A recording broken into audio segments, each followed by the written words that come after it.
These are violent criminals, so they're not going to go down easy. ABC Tuesdays. Let's get this done. The Rookie is back. We have 2 new rookies starting today. Howdy. Being a cop is stressful 24/7. Every year on the job is different. And Training Day We have a serial killer at large. never ends. We need an ambulance! The Rookie. All new Tuesdays on ABC and stream on Hulu. Hello everyone and welcome back to my channel. Welcome to my channel if this is your first time here. My name is Megan and I am the witch here around the cauldron. And today's video is going to be a life update, basically. A sort of where I've been, what I've been doing, what I'm going to be doing in the future, and how some things are going. It's probably going to be a long one, so grab a cup of coffee or tea, sit down, put it on in the background as you clean or whatever. If you're only interested in certain parts of the video, there will be timestamps in the description, so check those out as well. I feel like I need to talk a little bit about our move and how our move went, because it was not fun. It hasn't been fun. It's been actually very stressful.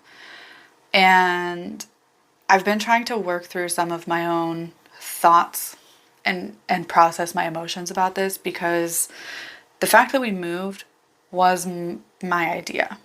I was not entirely happy in Florida.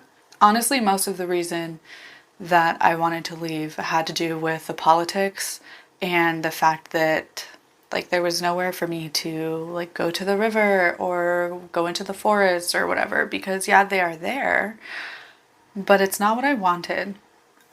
You know, I can't just stick my foot into a body of water in Florida. That's dangerous. I was missing Oregon and I wanted to go back. We couldn't go back because it was expensive. We couldn't afford to do it on our own, and we were splitting away from my parents, because we bought the house together in Florida and we were living together, but then things happened and we felt like it was just the right time for us to not live together in a multi-generational household anymore. So that happened, and Oregon was out of the question at that point because we just couldn't afford it. So we looked around. There are so many things that you have to weigh when you're talking about moving and finding a place to live. We have a child, so we were looking at schools and the crime rate and the population and the wealth of different counties and different things like that. Those all sort of have to be taken into consideration when we move. And since I work remote and I'm self-employed, I'm not tied down to a job, but my fiance is. So that also had to play a role in where we moved, because we had to make sure that he would be able to find work. The whole process was a nightmare. Listing our house in Florida, it took 2 months for the house to sell. Yeah, 2 months for the house to sell. We were very fortunate that we were not upside down on the house, because we bought the house before the market just skyrocketed. We were very lucky in that fact. So we had originally found a house up here in Maine that we went under contract, a contingent contract. So our purchase of the house in Maine was contingent on the sale of our house in Florida.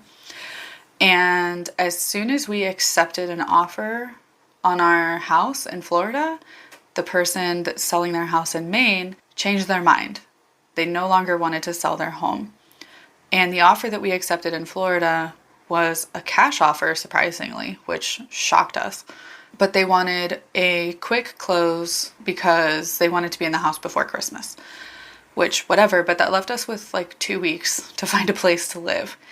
So the house we're in, we kind of settled for, because there was this whole thing of being self-employed and not being able to use my current income on a monthly basis. They have to, for a loan, they have to go based on my taxes.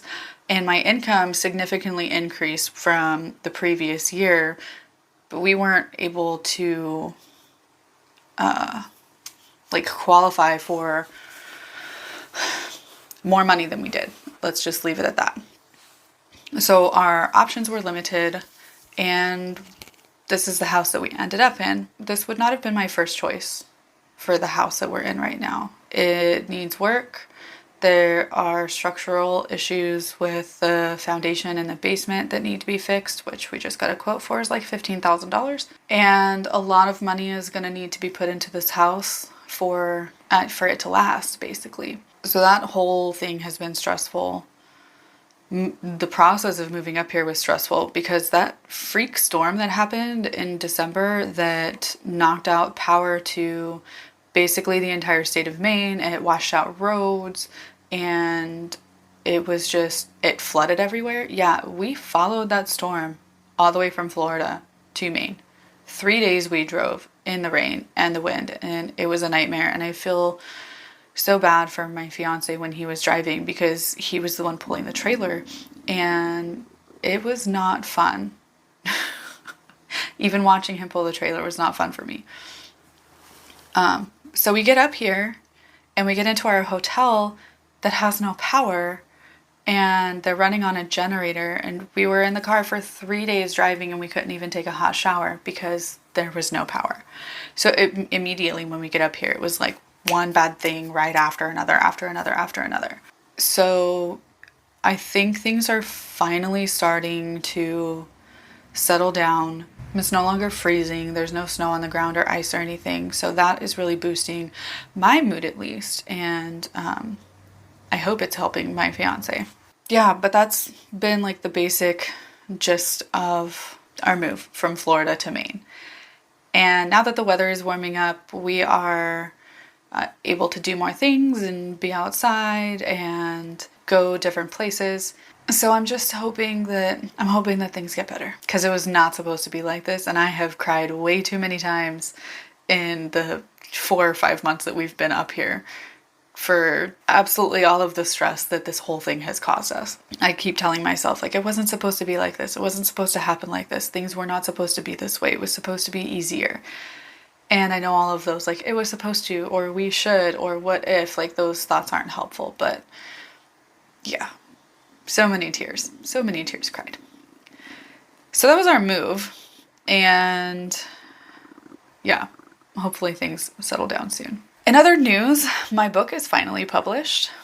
I started writing a shadow work book in 2020, probably during the pandemic because I had time. Over the course of 4 years, it has evolved from a book into a course on my website when I had members on my website, back to a book, and I honestly put off publishing it because I was scared, which is really funny because that's part of my own personal shadow work. Why was I scared to publish the book? I'm afraid what other people are going to think. I am, worried about the smallest potential of backlash for using the word shadow work or the term shadow work, because I'm not using it in a psychological perspective. I'm using it in a spiritual one. And it was a whole thing that I had to work through in my brain of shadow work. So it's finally published. I have an author copy right here. It's available in paperback. It's also available in Kindle version, and it's on Kindle Unlimited. So if you have Kindle Unlimited, you can read it as part of your subscription. There are several parts. Honestly, the first half is information, and then the second half, I have over 100 journal prompts with space for you to write to help you on your own shadow work journey, to sort of go through some of the things that are very common issues for people in shadow work. It's broken into sections. There's the beginning, the middle, and the journey. And then after that, there are some different shadow work rituals. I have a tarot spread, I have a healing ritual bath, and an emotional healing candle spell. And yeah, so the book, I go through the history of shadow work, what shadow work means from a psychological perspective, the different archetypes within shadow work, how to use shadow work as a spiritual tool, the different methods of doing shadow work, There are guided meditations in here. Obviously, they are written and they're not recorded. I do plan on recording them in the future and putting them up here on YouTube for anyone that wants to use them. I just haven't done it yet. Yeah. So that is the new book. The paperback version I think is $15.99. And then the ebook version I believe is $4.99. And then obviously, like I said, the Kindle version, it is on Kindle Unlimited, which you can read as part of your subscription. So if you are interested in getting this, I will leave a link in the description below. If you would like a copy for review purposes, you can send me an email, hello@roundthecauldron.com, and I will see what I can do about getting you the PDF version. That will be entirely possible. So again, the link for this will be in the description below if you want to get a copy of my book.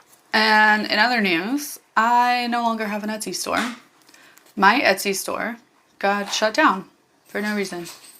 They wouldn't give me any explanation.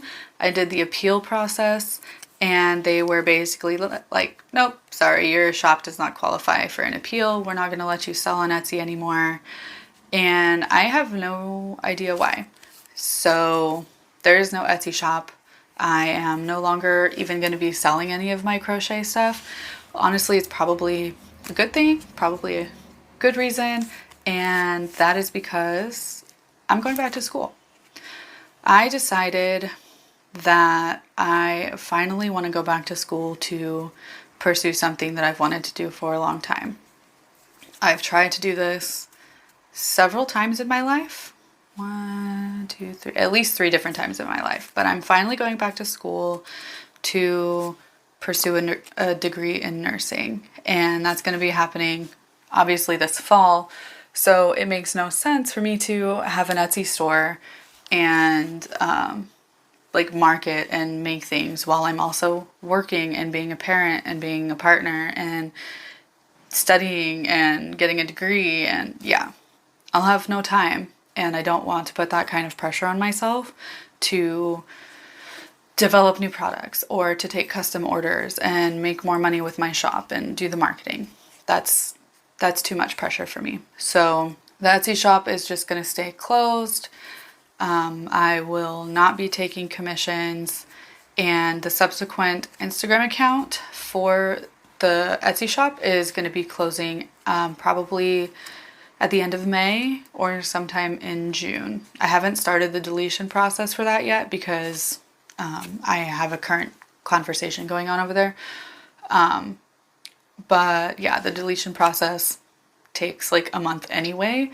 So as soon as that happens, I will make a post on Instagram saying the day that it's going to be deleted, and then it will be gone. But I'm really excited to start school and go back and be a nurse. I can't wait. I tried to do this when I first got out of high school and do like the anatomy and physiology and the psychology and do all of that stuff. My grandma was a nurse and it was just sort of something I've always wanted to do. So I'm excited that I'm finally taking the step, that we are capable of me taking this step to go forward and be a nurse. With that said, I have no idea what I'm going to be doing with Round the Cauldron when that happens, because obviously I'm going to be busy. My studies are going to be my priority, and I will not have the time nor the energy, most likely, to put out videos and do podcasts. And like, I might keep the blog. I don't know. I'm still on the fence with what to do about it. I don't want to delete it because, like, that's all my hard work. All of my passion for what I was doing is gone. Like, I don't want things to just disappear, but I also don't know. I don't know about keeping it. So there's nothing decided on that yet. I still have some videos planned. I still have some scripts that I've written out and things that I want to talk about. But honestly, those are nothing that couldn't just be a blog post instead of a video. So I don't know. I'll just have to wait and see what happens. And I mean, I could just keep this up and do them when I feel like it, when I get the inspiration. I definitely won't be sticking to a schedule. So that's just one of those things that's kind of up in the air, I guess. So thank you so much for watching and being here and listening to my rambliness of my life update and what's going on, where I've been. Subscribe if you're not already subscribed. I mean, if I'm gonna be here in a couple of months, who even knows. But yeah, and I will see you in my next video. Bye.